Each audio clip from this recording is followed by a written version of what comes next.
안녕하세요. 잘때갑TV의 명품 PD 한 PD입니다. 자, 제가 요즘 관심을 갖는 건 뭐냐면 구조적 불황, 그죠? 그리고 구조적 인플레이션. 자, 이게 얼마나 가느냐, 그죠? 그리고 여러분들 좀 판단을 잘 하셔야 되는 게 뭐냐면, 이걸 판단하지 못하면 뭐 주식시장이든 부동산 시장이든 대응을 할 수가 없어요. 그죠? 그리고 이게 우리가 좀 뭘 지금 미리 이 개념을 세워두어야 하냐면, 미국의 경기와 우리와는 어느 순간부터 디커플링 됐다라는 거예요. 그죠? 미국의 경기와 우리와는. 자, 그게 언제부터냐면, 세계화의 공급망, 미중 패권 전쟁이 일어나면서부터 우리는 이미 중국 경제와도 이제 디커플링 됐고, 이제 중국은 우리의 경쟁 상대가 돼버렸고, 아니면 우리를 앞서가는 나라가 돼버렸고요. 그리고 미국의 호황은 우리의 호황이 아니라는 거예요. 그죠? 미국의 호황은 강달라고, 미국의 호황은 우리의 원화 약세로 이 역풍이 오고 있는 거예요. 그죠? 이런 개념들을 여러분들이 아셔야 된다. 자, 그런 디커플링에 의해서 우리는 이상하게 더 깊은 불황의 나락으로 빠지고 있다라는 거야. 그죠? 자, 여러분 이거를 아셔야 여러분들이 앞으로 이 대응이 가능해요. 그죠? 나의 자산에 대해서, 그리고 나의 투자에 대해서, 그죠? 대응이 가능한 거야. 이러한 전망 없이요, 여러분들이 무분별한 투자를 한다는 것은 그냥 기름을 안고 불 속으로 뛰어드는 거야. 이미 이제 그런 불 속으로 뛰어든 사람들이 어마어마하게 많았죠. 한 2, 3년 앞두고. 그리고 작년 10월에 마지막 뒤끝 장렬이라고 할까요? 그죠? 몇십억씩 그 비싼 집을 산 사람들, 송파구, 강동구 가서 그 싼 고점을 찍은 분들은 어마어마한 고통스레 살 가능성이 많아. 그죠? 잠깐 그 이야기하면, 이거 오늘 굉장히 좋은 강의거든요. 저도 굉장히 고민을 많이 했고, 이런 부분에 대해서 또 좋은 기사가 나왔더라고요. 그래서 제가 그 정리한 내용을 가지고 이제 이번 시간, 다음 시간까지 한번 이야기를 해볼게요. 자, 여러분들, 제일 중요한 거는요, 인플레이션과 금리예요. 그죠? 자, 그게, 우리 사회를 압도하고 있고요. 그 다음에, 우리는 저출산 고령화 때문에, 생산 인구가 줄어들고 있다는 거야. 그리고, 우리는, 우리 은퇴한 세대가 지금 많아지고 있잖아요. 2차 베이비붐 세대.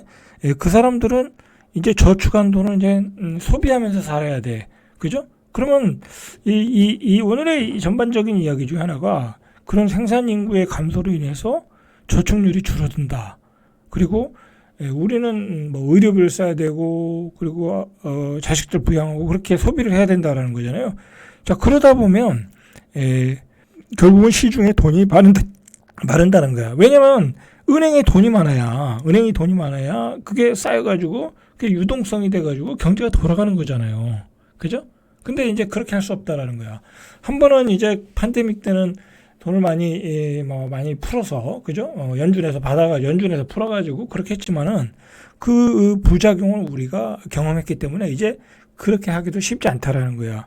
그러니까 은행에 돈은 줄어들고, 돈은 밖에서 소비가 되고, 그 소비는 어떤 경제 활성화를 위한 소비보다는 어떤 고령화 지출, 기본 지출이 돼서 소비가 되는 거고, 그죠?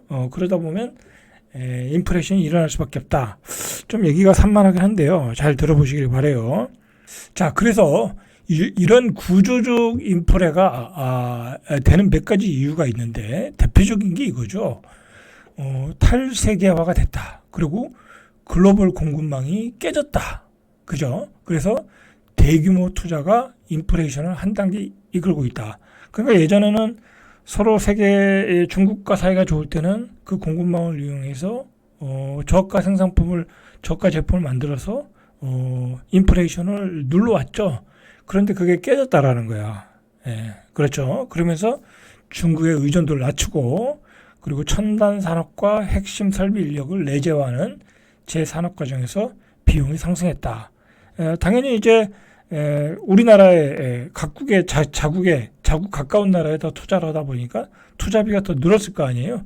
그러니까 돈들이 많이 풀리고 더 많은 비용을 지불하니까 인플레이션이 일어났다. 그게 이제 2018년 이후 미국과 중국의 패권 전쟁.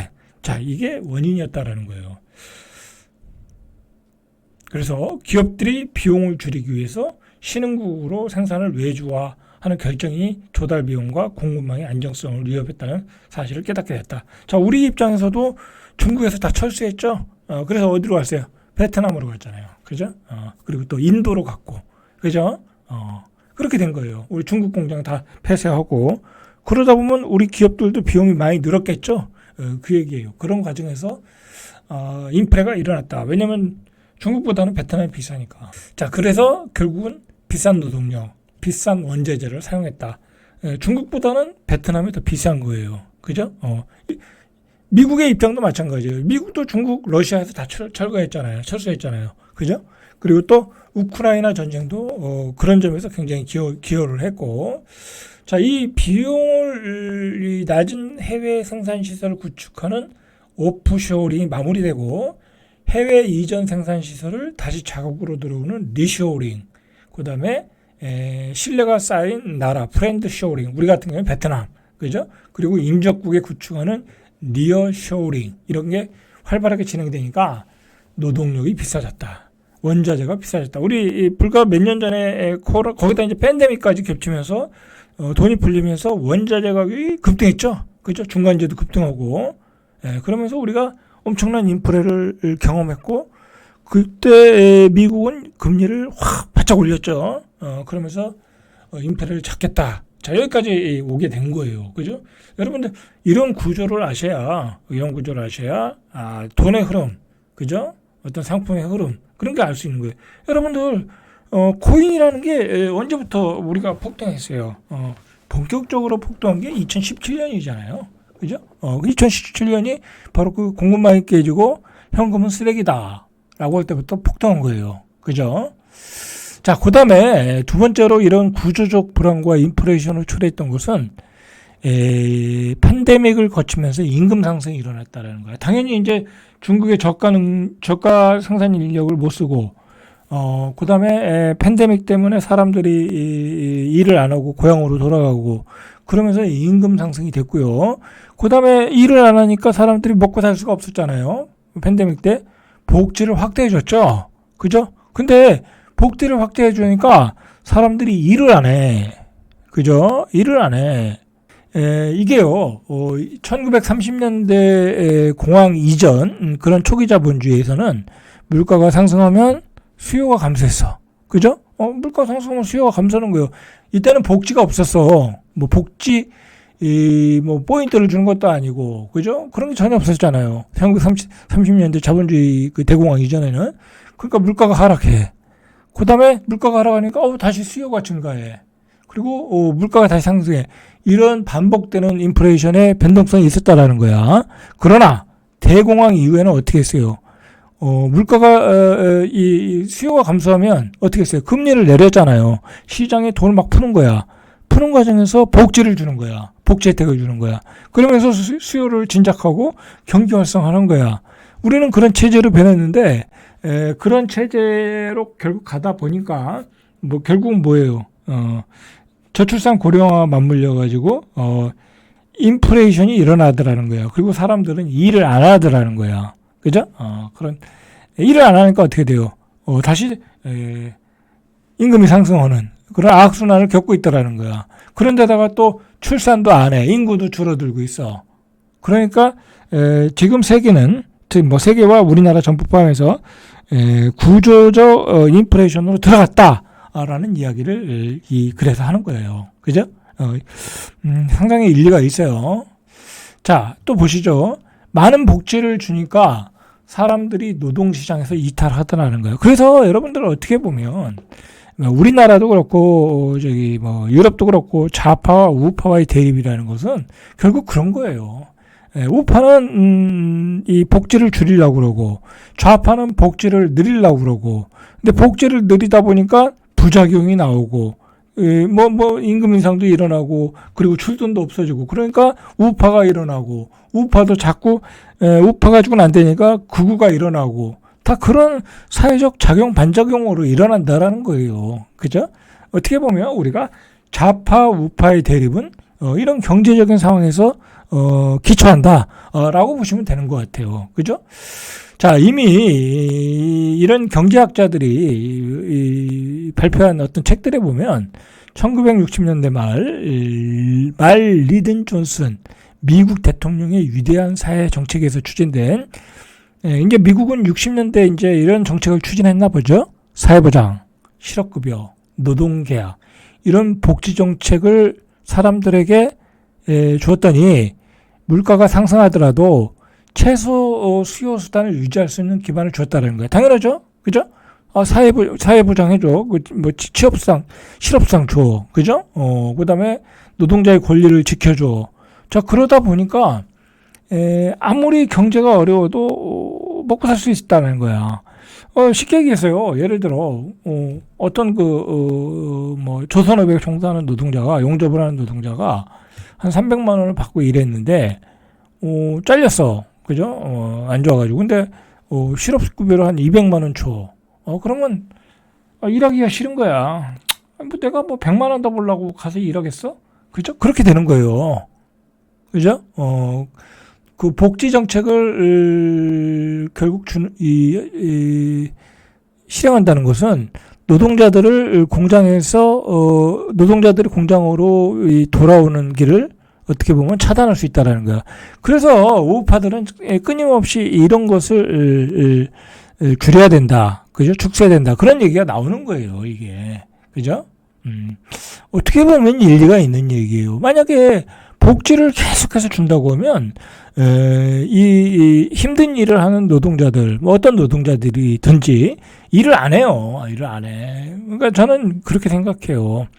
우리 그 젊은이들이 그 뭐라고 그러죠? 집에서 일 안 하고 은폐하는 애들, 뭐라고 그러죠? 은둔한 애들, 은둔한 친구들, 뭐 여러 가지 상황도 있지만 이런 친구들이 결국은 일할 의욕을 상실하는 게 뭐겠어요? 부모님이 벌어다 주는 돈 가지고, 그죠? 먹고 살 수 있거든. 내가 나가서 힘들게 200만 원, 300만 원 버는 것보다 이게 더 낫거든. 부모님이 벌어다 주는 돈, 부모님이 물려주는 돈, 그리고 정부가 주는 복지 정책, 그것만 가지고도 먹고 살 수 있으니까 은둔화가 늘어나는 거예요. 실질적으로. 그죠? 자, 이런 게 사회복지 정책의 어떻게 보면 부정적인 측면이죠. 그죠? 특히 우리 경제는요, 저가 노동력을 가지고 성장한 나라예요. 그죠? 자, 그게 저가 노동력을 공급받지 못하니까 시장에서 여러분 요즘 힘든 노동력 현장에 우리 국내 노동 인구가 있습니까? 없잖아요. 전부 다 외국인들이 다 들어와서 일을 하고 있잖아요. 그죠? 자, 그런 현상이 일어나고 있다. 근데 이게 또 문제가 또 뭐냐면, 이건 참 중요한 문제인데, 예를 들어서 그렇게 일을 안 하고 집에서 롤루랄라 해. 복지 혜택 받으면서. 그러면 그 돈 가지고 결혼할 수가 없잖아. 복지 받은 돈으로 부모님이 뭐 많이 물려주는 것도 아니고, 간신히 먹고 살 것만 물려주는데, 결혼하겠어요? 안 하죠. 그리고 결혼하면 내가 또 힘들게 노동 현장으로 나가야 되는데, 그러니까 출산율이 더 떨어지는 거야. 악순환에. 복지는 악순환을 주고 있는 건 사실이에요. 이건 뭐 조금 뭐 이런 얘기하면 그렇지만, 이게 사실은요, 이 좌파로 갈수록 어떻게 보면 출산율이 더 떨어질 가능성이 있어. 그리고 사회적 비용은 더 들어. 그죠? 그러니까 이게 대한민국은 발전하려면은 이 좌파와 우파가 균형을 이루어야 돼요. 그죠? 저는 그렇게 생각해요. 뭐 그게 보수가 더 앞서야 되냐, 좌파가 더 앞서야 되냐, 그거는 조금 이제 개인적인 문제니까 내가 언급을 안 하겠고요. 최소한 이 균형을 이루어야 되는 거예요. 균형을. 그래야 되는 거예요. 근데 너무 좌파적으로 가버리면 어떻게 되냐면, 이렇게 사람들이 일을 할 의욕이 없어져. 왜냐하면 돈 많고 돈 잘 버는 사람들은 어차피 일을 해요. 그러나 저가 노동 시장에서 일하는 사람들은 복지가 어느 정도 받쳐주면요 일을 안 해요. 안 한다니까. 안 하면 어떻게 되겠어요? 공장에 안 들어가요. 안 들어가. 자, 얘기를 계속 이어갈게요. 오늘 제가 요즘 굉장히 좋은 내용을 여러분들한테 뭐라 그럴까요? 설명해 드린 거니까 여러분들도 한번 생각을 해보세요. 이런 구조를 알아야 여러분들이 나의 삶의 위치가 어디에 있는지, 나의 자식들을 어떤 방향으로 끌고 갈 건지, 그리고 나는 어떻게 살아갈 건지를 여러분들이 판단하실 수 있어요. 그죠? 자, 이게 우리가 이런 얘기를 하잖아요. 팬데믹 이후에 고령층의 조기 은퇴 현상이 대표적이다. 더 이상 일하면 뭐겠냐 이거야. 그죠? 요즘 구조조정이 희망퇴직이 유행이잖아요. 그죠? 나이 50에 억대 희망퇴직 받으면 나와야죠. 뭐로 거기에 있어요. 그죠? 저 같아도 나와요. 그죠? 나머지 월급 다 주겠다는데. 그럼 나와서 자격증 따고 자기 개발하면 되지. 그리고 언제 죽을지도 모르니까 빨리 은퇴하자. 돈 받고 나와서. 그런, 조기 은퇴 현상이 대표적인데, 자, 이렇게 되다 보니까, 어쨌든 생산 연령 인구가 줄어드는 거잖아요. 그러니까 노동 공급과 비용 상승을 초래했다라는 이야기죠. 그죠? 자, 이 세 번째 이유로는 우리가 구조적 불안과 인플레이션이 이런 기대 수명 증가에 따른 부양 비율 상승, 부양 비용이 늘어났다라는 거야. 생산 인구는 감소하고, 그러니까 세금을 낼 사람은 적어지고, 생산하는 사람은 적어지고, 부양받을 사람만 늘어났다라는 거예요. 인구 구조를 보면 우리가 알 수 있잖아요. 그죠? 어마어마한 인구 구조를 보면 우리가 알 수 있어요. 자, 그건 다음 시간에 한번 볼게요. 자, 그러다 보니까, 노동시장에서는 인건비는 자꾸 올라가. 그리고 우리가 복지 비용으로 쏟아부을 비용은 많아. 그러면 어떻게 되겠어요? 정부 입장에서는 재정 적자가 늘어날 수밖에 없고, 국채를 발행할 수밖에 없어요. 올해도 20조 이상 적자 채권을 발행해야 된다잖아요. 그거예요. 근데 여러분들 미국처럼 미국도 적자지만 수출이 잘 되는 나라는 채권을 많이 발행은 되죠. 세수가 많으니까. 근데 우리가 적자 채권을 자꾸 발행하면 원화 가치가 떨어지겠죠. 그러면 외화 자금들이 다 이탈하겠죠. 물가가 상승하겠죠. 자, 그렇게 되는 거예요. 여러분들, 이 기조가, 물가가 상승한다. 그죠? 그런 기조라고 하면, 금리가 떨어질 수가 없어요. 그러니까 여러분들이 제가 이야기하지만, 무리하게, 대출받는 시대가 아니다, 이제. 그리고, 부동산으로 큰 돈을 벌 수 있는 시기는 이미 지났다. 라고 이야기하는 거예요. 그러니까 요즘 투기 강사들이 하는 얘기가 뭐예요? 그냥 똘똘한 한 채 얘기하는 거잖아요. 그거는, 부자들이 사는 거니까 올라갈 수 있다. 그런 얘기를 하는 거잖아요. 자, 그게 오르건 떨어지건, 제자리에 있건, 그게 중요한 게 아니에요. 여러분들 그 집을 살 수가 없어요. 살 수가 없어요. 살 수가 없다니까?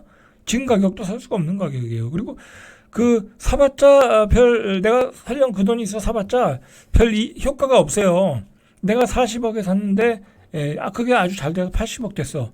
40억 넣고 80억 되는군요. 채권 5%짜리 사도 돼요. 그죠? 그게 80억 되려면 채권 5%짜리 사도 똑같은 기간에 낼 수 있고, 그리고 주식도 사도 되고, 비트코인 사도 돼요. 그죠? 미국 주식 사도 되고, 그 정도는 충분히 올라갈 수 있기 때문에 그건 별 의미가 없어요.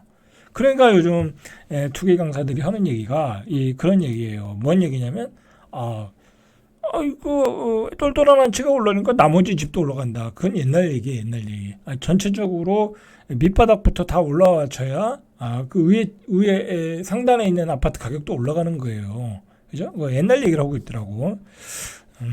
이제 그런 속임수에 속질 않죠, 사람들이. 자, 조금 더 이야기를 할게요. 이 부양 비율이 늘어난다. 그죠? 그래서 이게 부양 비율이 추세적 상승이라는 거야. 우리로 보면 한 2030년 되면 크게 늘어나잖아요. 지금 우리 세대가 결국 다 우리가 2차 베이비붐 세대니까 우리 세대가 은퇴로 본격적으로 진입하는 내년부터는 부양 비용이 급속도로 늘어요. 이제 그 부양 비용이라는 게 뭐예요? 국민연금 받는 거. 그다음에 건강보험 혜택 받는 거, 그다음에 기초연금 받는 거. 자, 이런 문제죠. 그러니까 우리나라 입장에서는 지금 연금 문제, 기초연금 문제, 이거 빨리 수정하지 않으면 커다란 재앙이 올 수 있어요. 그죠? 지금 여야가 머리를 맞대고 기초연금, 국민연금 이런 부분을 빨리 개혁을 해야 되는데 저렇게 쌈박질만 하고 있으니까 나라가 이게 굉장히 풍전등화에 있는 거예요 지금. 그죠? 좀 답답하죠. 자, 선진국에서도 이미 이런 부양 비율이 이미 높아지고 있어요. 자, 이런 나라들은 뭐 미국이나 카나다도 요즘 맛이 갔잖아요. 그죠? 카나다도 맛이 갔는데 그래도 그런 나라는 자원이 많잖아요. 그죠? 자원이 많아요. 그런데 우린 자원도 없어. 그죠? 그런 점에서 여러 가지 문제점이 있는 거죠. 자, 이 얘기가 계속돼야 되는데 여기는 오늘은 여기까지만 할게요. 얘기가 너무 길어져서. 자, 절대값TV의 명품 PD 한 PD였습니다.